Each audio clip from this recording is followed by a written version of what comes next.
So it's about noon, maybe 1 o'clock, and it is cold, it is rainy, and I'm out here feeding the chickens. Let's see, say hello to some of the chickens there. I know some people are a bit upset about, not having them completely free range, but we've had a chicken escape, and it got eaten like within minutes. We found a pile of feathers, like just 20 feet from the coop. So we're not in a place where it's safe to let them free range. We've got hawks and raccoons and cats and all kinds of stuff coming through our yard. We live in the suburbs, but there's a surprising amount of wildlife. I saw a fox, I don't know, it's probably a year ago, just crossing the street. So they're out there somewhere. In Atlanta's one of the greenest cities in America. So there's all kinds of wildlife habitat out and around. And even my own yard, I was away from this house for a few years, and things were just left to grow on their own, and the backyard got completely overgrown. There's trees and all kinds of stuff where there used to be just grass. That processional cycle is, nature works. Right? But the reason I wanted to make this video actually was, I was talking to my buddy Brandon the other day about how things are multidimensional, and feeding chickens is one of them. So, I come out here every day, and it's sometimes cold, sometimes raining, sometimes burning hot, depending on the season and the weather.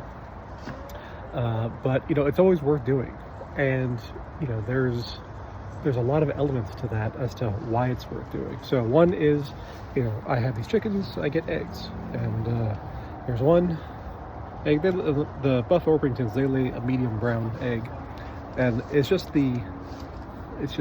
like if you've never had an egg that is warm from a chicken's butt, let me tell you, you've not had an egg, because even these chickens do not lay enough to support the family and all of our egg consuming habits. So that's something I'm working on, and will be changing going into next year. But we're only getting let's call it 8 a week. Part of that's because we only have 3 chickens. Part of it's because I let them get too fat and they stop laying, and part of it's because they're just getting older. They're about 3 years old now, so they're towards the end of their productive life cycle. But so we still buy eggs, and I buy expensive eggs. I buy like $10 a dozen, organic, free range kind of stuff, and that's mostly for quality and health reasons. But even like the highest best eggs I can find on the market, they don't even hold a candle to fresh eggs straight from your backyard. So if you have the capability, I highly recommend getting a little flock of chickens. But it's multidimensional, like I was saying. So part of that multidimensionality is that it gets me outside. So I have a very sedentary job. I'm helping people with tax strategy, and that basically involves sitting down in front of my desk for long periods of time. And so it gets me outside, it gets me moving a little bit, it gets me into the sunlight, such as it is. It's a bit cloudy today, but it's my earphone falling out of my ear. But so it gets me out in the sunlight. Usually I try to get out here first thing in the morning, like right around sunrise, and it's the Huberman protocol, or one part of it anyway, getting 20 minutes of sunlight in your eyes a day, and that resets your circadian rhythm and helps you sleep and all that stuff. And I think that's, from my personal experience, has been fairly true. It's not a cure-all, but it's helpful for sure. You get the fresh air, you get involved with nature, and there's all the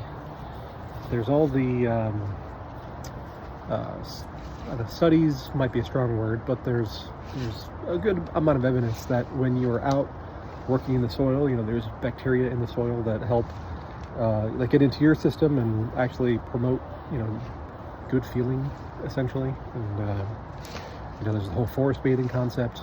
My backyard's essentially a forest now, so that all works. And I can hear the highway in the distance, but it's still, I get a lot of benefit out of just coming out here feeding the chickens. So personal benefits for me, benefits for the family, eating, the healthiest food that we can create, and all the other ancillary benefits. I take the chicken compost, I turn that into regular compost, and I'm growing plants with it, which are, it's November, so not much going on in the garden right now, but it's that whole cycle, and feeding some of those plants back to the chickens and growing worms. It keeps you tied into a place and helps provide a degree of meaning. And over the next while, I'm going to be exploring a lot about that, about how to live our best lives, essentially. I was thinking about the good life in philosophical terms. People have been talking about the good life for thousands of years, and nobody has a real good definition. But we have the data now, really. And if you've ever seen any of my videos before, I'm fairly analytical, but people have done the studies. They've asked old people, did you have a good life? Was the things worth living? Are you satisfied? And some people say yes, and some people say no. And there's things to learn from both of those. So but back to multi-dimensionality. When my kids were small, my wife and I were talking about how to have them educated. I was in the schools, or in the education system for 13 years, something like that. And it was probably 2000 to 2011, 2012. So I don't know, 12 years. And I tutored a lot of high school kids, and ended up expanding that, and ended up in the classroom for a short while until I got completely screwed over by the administration. And yeah, so I've done a lot of work in the education field, and I came to the conclusion that regular school is not good. It's not helpful. It's effectively well, I don't want to get into that whole tangent, but we decided to homeschool our kids. And my oldest just had her, I guess at the end of last school year, she had her third grade assessment, which is the nationwide. Basically everybody needs to take a third grade assessment, and she scored 99th percentile in pretty much everything. So that works just fine. But my wife was very concerned about being able to teach, because I could do the teaching, but I also have to work. So it's fallen on her primarily to do all of that. And she was very worried in the beginning about whether she'd be able to teach all these things. And I kept trying to explain to her that it's not so much the content that really matters. It's the context, right? And when you're learning about anything, I mean, think about this. Like, if you're an adult and you want to learn something new, obviously you're probably not in school. You're not taking a semester-long class on something. I mean, maybe you are, but primarily that's not how we learn as adults. We do our own self-investigation, whether that's reading books or listening to interviews or whatever. We find the content that we need in order to achieve the goals that we have. And the part of that is relevant here is that I was trying to explain to her that everything is connected to everything. So no matter what topic you're looking at, whatever the content is, everything's connected to everything. And you can make a statement about quantum physics maybe about that, but you just take a subject, like if you're talking to kids, maybe it's, I don't know, my kids went through a phase where they were really into Sophia the First, which was a girl who is the daughter of a I forget what the mom does. She's some peasant in the town, and catches the king's eye, and he marries her, and she becomes a queen, and Sophia the First becomes the princess. So that sounds like, okay, that's a typical fairy tale, or maybe not a typical fairy tale, but it's a fairy tale type structure. How does that relate to everything else? It's like, well, what is it you want to look at? You can look at, I don't know, math, and you can see how Sophia the First, she's, counting dresses, or she is figuring out how things are distributed amongst people. That's division, just trying to get people together to achieve some goal. That can be addition and multiplication. So my point here is not to necessarily teach your kids about Sophia the First, but it's about the fact that there's multi-dimensionality to everything. So everything is connected to everything, and what we want to do is use that to our best advantage in order to achieve the results we want in life. And for the past few months, I've had a lot of time to think about that, and even more than I usually do, which is a lot. So the point, I guess, I'm trying to make is that, we want to do the things that we need to in order to achieve the goals that we have. And just like everything else, the goals are multidimensional. I was thinking about Dunbar's number yesterday. Dunbar is the guy who was I think he was a psychologist, or maybe a primatologist, but he noticed that social group sizes varied amongst primates, and the more complicated the primate was, more I guess you could say higher level of evolution, the larger their brains were. And he was able to draw a relationship between the size of the primate's brain and the group size that they were able to live in. The larger and more complex the brain, the larger of a social network they can maintain. And so he applied this to people, and he said it's the group size that human beings can handle is somewhere in the 100 to 350 range. Now, other researchers have looked at his findings, and they've quibbled. They say, well, that's not the right number. It's really 50 to 135, or it's 300 to 500. Whatever it is, it's a low number. It's, let's call it 500 or less.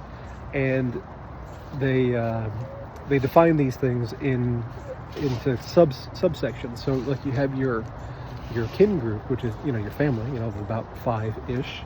You'll have your close relations, or friends, or whatever. That might be another 15 people.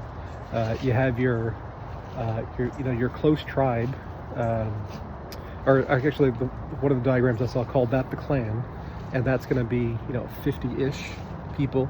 And then there's the tribe, which is the largest group that you belong to, which I would call community, in a modern context. Your community could be a lot of things, and could be the people around you, could be your religious group, it could be if you hang out with people online, it could be all kinds of things.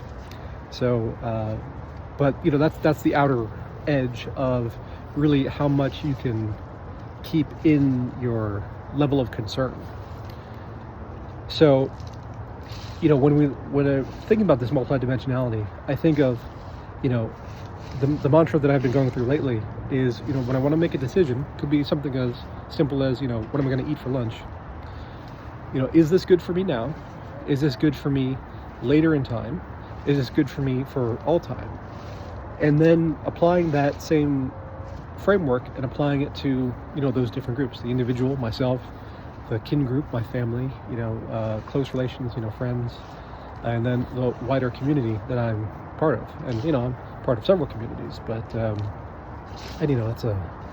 that's a thing that evolves over time.